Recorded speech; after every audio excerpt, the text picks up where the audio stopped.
Where you going after you get out? The neighborhood ain't accepting that you bitch ass, we heard you's a rat. So sometimes you gotta let us talk and say anything, and then people find out what they saying ain't nothing. Like, if you don't got nothing to hide, then what you gotta speak up for? I don't got nothing to hide. I don't got no points to prove, you know what I'm saying? If I done anything wrong, if any man done anything wrong when it comes to being a rat, yeah, you got paperwork. Before all the memes and the internet noise, there was Big Meech, Demetrius Flannery Sr., a genuine street legend who co-founded BMF, the Black Mafia family. He and his brother, Southwest T, went from teenage hustlers in Detroit to running one of the largest drug pipelines this country has ever seen. 50 bullying Meech only works because Meech isn't an internet guy. 50 is built for that world. If I had 50 money, I wouldn't talk about Meech. I wouldn't talk about Big Meech, Little Meech. I wouldn't talk about Ross. 50 is really, something's really wrong with that motherfucker, bro. And anybody who knows the streets understands that title isn't something you play with. Charleston White said it himself, 50's a rapper, not a dealer.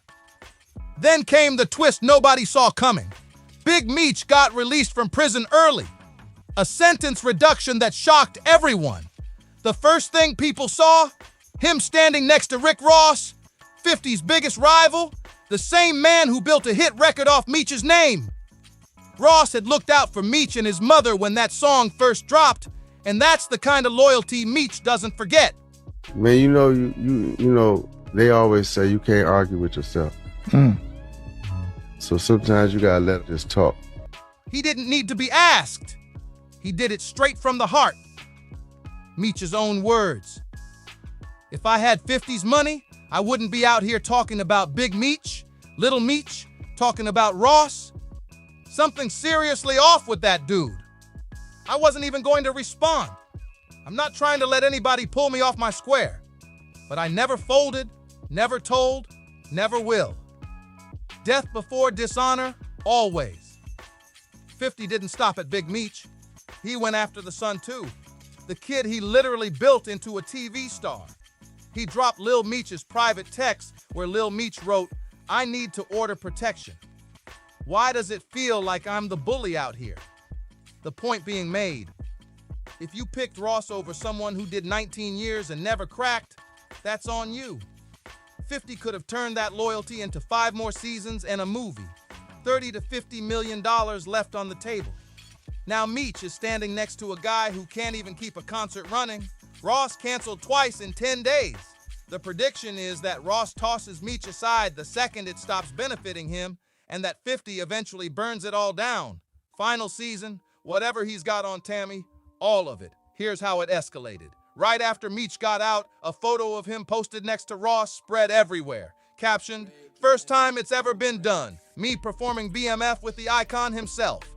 50 saw that and didn't hold back. To him, that wasn't a welcome home, that was disrespect. Asked how he felt about Drake amid all the beef, Meech kept it simple. "I love Drake's music. Never met him, but I love his music, his swag. I just love music." The tension runs deeper than 2 rappers online. 50 and Ross have had bad blood for years, so the photo hit different. From 50's perspective, Meech owed him loyalty. He executive produced the BMF series, gave Lil Meech the lead role, built a whole show around the Flannery name. Instead of respect, he got a photo with his enemy. Rather than keep it private, 50 went public, floating that Big Meech had cooperated with law enforcement. A strange move, since he'd spent years building a franchise on the man's legacy. That's when 50 started posting about Tammy Cohen, claiming she had access to sealed affidavits from the wiretap investigation that would expose Meech's full role. Documents he said had been kept from Meech because of how the court handled the case. One post put it bluntly. Meech's biggest mistake was letting his relationship with Tammy collapse, and her upcoming documentary would bring it all to light. Yeah, I got Cuffy right here, man, St. Louis legend. You know what I'm saying? And I know people heard me speak about about Meech's paperwork situation with the last interview that we had, and a lot of people had a lot of stuff to say. They don't believe it, Blue's hating. You know what I'm saying? And when I went back and I looked at everything, I was like, you know what, bro? It's only right and only one way to really do it. You good?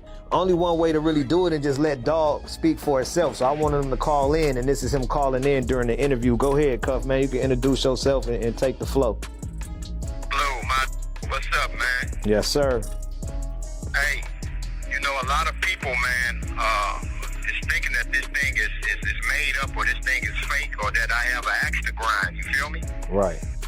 But I'm in here with a 27-year sentence based on Demetrius Flannery, as you all know as Big Meech, and Tammy Cowens, known in the paperwork as CS1. Right. Confidential source 1. So what Big Meech did was called a third-party cooperation. So Tammy Cowens signed up to be a DEA informant to give Demetrius Flannery a time cut, plain and simple. Then came the rat photo with the caption mocking Meech directly. Fans expected a bombshell documentary. Nearly a year went by. No release date, no trailer, nothing. Tammy went quiet.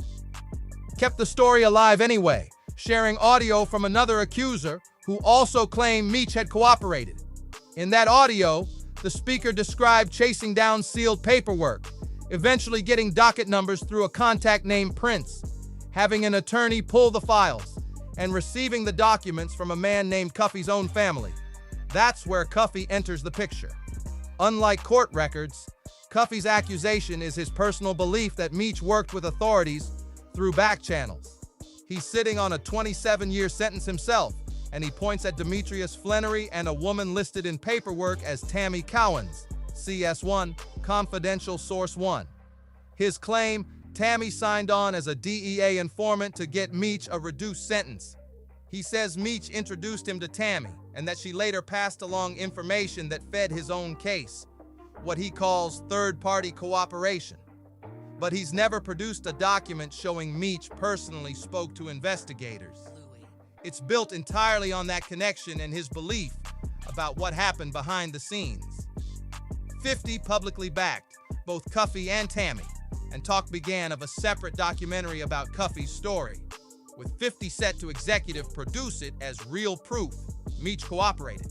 Cuffy's closing point: if you've got nothing to hide, you don't need to talk, and there's no such thing as third-party cooperation without a paper trail. But you can't send someone else into a courtroom to cut your time. Your name's on the docket, plain and simple. Meech's response wasn't to keep denying it. He flipped the argument. He said he's never been one for a lot of talking, especially about anything negative, and he knows he'll clear his name. He told critics to stop arguing online and actually do something. Reach out to Cuffy, push to get the sealed records public. If the documents prove he told on someone, bring them forward. He also called out 50 as an internet guy who's been mastering that lane for over a decade. Meech isn't that, and street people don't play with that title lightly. But if the evidence ever proved otherwise, he figured 50 already had his excuse ready. It was all just marketing. Whack 100 then reportedly reached out to Cuffy and his daughter, and they didn't dodge it. They moved fast to put documents on the table. Cuffy's side eventually handed over unsealed court records, and what was inside hit different. The narrator admitted he'd been repeating Cuffy's allegations without checking the paperwork first, something he said he should have waited on, because the real questions in those records weren't pointing at Meech. They try to use that I needed to order protection, but why it feels like I'm the bully out here then? If I needed protection, Right. You needed protection, and your protection gone. That's the truth. They showed Cuffy himself received 27 years federal time tied to 2 murders and drug trafficking. One victim, Theatis Howard, was killed in April 2010 after cooperating against Cuffy's brother, Darren Gatlin. Cuffy's own plea agreement reportedly shows him admitting he organized the retaliation, naming Derek Clemens and Raymond Jones as the shooters, essentially confessing to ordering a hit and naming the triggermen. The records also showed Cuffy admitted to ordering the murder of Terrence Morgan in May 2013 after becoming convinced Morgan, who'd had DEA contact during an active investigation, was about to flip. Cuffy confessed to arranging it through an associate named Andre Rush. The obvious contradiction: the same documents Cuffy used to call Meech a snitch have Cuffy admitting to multiple homicides and cooperating himself. Why publicly brand someone else a rat while your own plea deal is full of admissions like that? And notably, the DEA had already connected Cuffy to this narcotics conspiracy, involving Lawrence Gibbs, Terrence Morgan, Andre Rush, Timothy Rush, and others, before Tammy Cohen ever entered the picture and before Meech allegedly introduced them. Hard to blame Meech for something already in motion. From there, the conversation turned to 50, who'd partnered with Cuffy and Tammy on the planned documentary. The narrator wasn't ready to say 50 knowingly teamed up with a federal informant since these records had only just become public, but if 50 knew what they contained and kept the partnership going anyway, that raises real questions about his anti-snitch stance. There's an old clip of 50 talking about his early distance from BMF back in 2003. Guys were embedded in the music business, buying out the club, and once you're pulling $40 million a year, the last thing you want is to be near that kind of heat, involved or not. People came around, but he dodged it every time because it didn't fit where he was going. Based on what's actually in the available records, Cuffy's claims against Meech don't hold up. The paperwork paints a far worse picture of Cuffy than of Meech. The drug trafficking case documents don't directly tie Meech to Cuffy's conspiracy at all. And if 50 keeps working with Cuffy after seeing this, it says something about how consistent his whole campaign against alleged informants really is. Then there's the timeline itself. 50 was the first to embrace Meech when he got out, stood next to him, took the photo, showed love. You're home, let's build. That lasted until Meech spent time with Ross. Only then did 50 flip the switch and launch the rat campaign. The real question: how long did 50 already have this information sitting in his pocket before he said a word? That's the part that looks like selective politics. 50 knew what was out there early, but looked the other way because the business opportunity, turning Meech into a Hollywood name, was too good. Once Meech moved different, he pulled back. The narrator's bottom line: Cuffy's own statements to investigators carry far more weight than anything he said about Meech. Before pointing fingers at someone else for cooperating, he's got his own record to answer for. Admissions tied to multiple homicides and drug trafficking with several named associates. Nothing in the released paperwork shows Big Meech informed on Cuffy or anyone else. What the records show is Cuffy acknowledging his own conduct, and that's what landed him in legal jeopardy. He doesn't believe Meech can fairly be called a snitch, but he's not asking anyone to take his word for it. Look at the evidence yourself. Rumors online aren't a substitute for actual court records. We all know 50 don't like to let up. We all know 50 is involved with social media. So when that first came out, 50 was aware of that, but he turned the blind eye to that. He turned his cheek to that because he saw a bigger picture. Let's get this money. He was about to make Meech become a big household name in the Hollywood division of the game, right? Until Meech went and done that. Now, who's to say Meech already got a plug? He might feel like, I don't need you anyway, boy, beat it. But what I'm showing you guys is what y'all looking over, missing out on and looking over, is for 50 to indulge Meech when all this stuff was going on, till when Meech go do that with Rick Rowe, but 50 feel like he crossed him. Now you a rat. How long you had that? You been had that. One last question worth sitting on. If 50 keeps working with Cuffy on a documentary or any other project, knowing what's now in those records, does that hurt his credibility, or is business just business, no matter what someone's past looks like? Drop your take in the comments. I'm genuinely curious where you land on this one. If this video was worth your time, hit like, subscribe, and pass it along to someone who's been following the drama. See you in the next one.